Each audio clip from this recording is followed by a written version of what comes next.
let me tell you a small story. Don't confuse this with what our news anchors refer to as a story. This is no such story. This is real life. And I will recount it as I walked through that gentleman's life. It was probably 2003. And I was a lieutenant colonel. We were deployed in a difficult area. And so at about 2:30 in the afternoon, I got a information from a local source that in X village, there are 5 militants. So I got through to that company commander on a high frequency radio set because he was a distance away from me. And I told him, Mal, so many villages, so many militants, go. Now was that my plan of action? Yes. So was I smoking a pipe and standing on a model and moving, little pieces around before I made the plan? It doesn't happen in real life. When it comes to terrorism and militancy, that is contact. You act, you'll succeed. At about 5 o'clock, I got a message on the radio set. This is a message which nobody likes to hear. So the message I got was, Sab, bande ko goli lag gayi hai, which means one of our men has been shot. To me, that is failure. It means on my watch, nobody must get shot. 2 people have a weapon, somebody will get shot. But if somebody gets shot because I have been inadequate in my planning, in my commitment, or in my haste to take a decision, then I must be hanged for it. That is a failure of leadership. Morning, a helicopter came and picked up the casualty and took him away to hospital. We stayed in that village for 5 days. 5 days and 5 nights. We searched that village. Came back to base. Anyway, got through to the hospital, got through to the ward where he was admitted.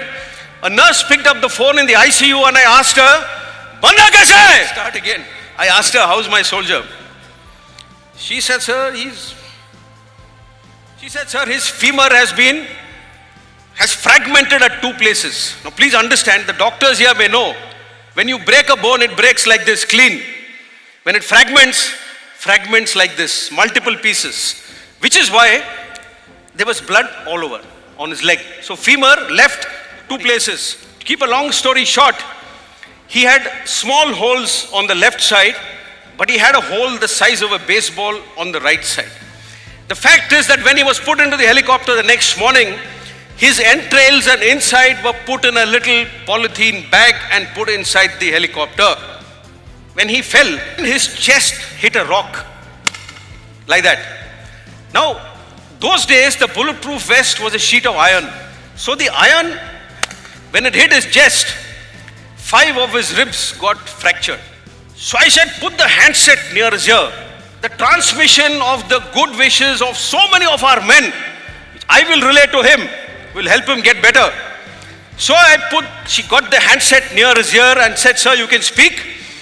And I asked him, Nimbaram, that was his name, Nimbaram, he was from Sikar district in Rajasthan. And I asked him, Nimbaram, kya haal hai tere? How are you, son? For about 15 seconds, there was no response. And I was about to put the handset down, thinking that, either he can't hear me or he can't speak or both. But just as I was about to hand over the phone to the operator, the handset, he said, Saab, पेट में थोड़ी सी तकलीफ है, which means after all these injuries, he's telling me I have a small ache in my stomach. I didn't know what to say. And then I heard him say in a feebler, thinner voice, कि साहब पलटन के बाकी बंदे कैसे हैं? Which means this man is dying and his concern is for the well-being of the rest of his team. This is priceless. This is the soldier who works for us day in and day out. And I have absolutely no hesitation in saying, ladies and gentlemen, for our today, he gave his yesterday. For our tomorrow, as I speak, he is giving his today. So at the end of it, ladies and gentlemen, this is the story of the Indian Army nation building. This is the story of our soldier.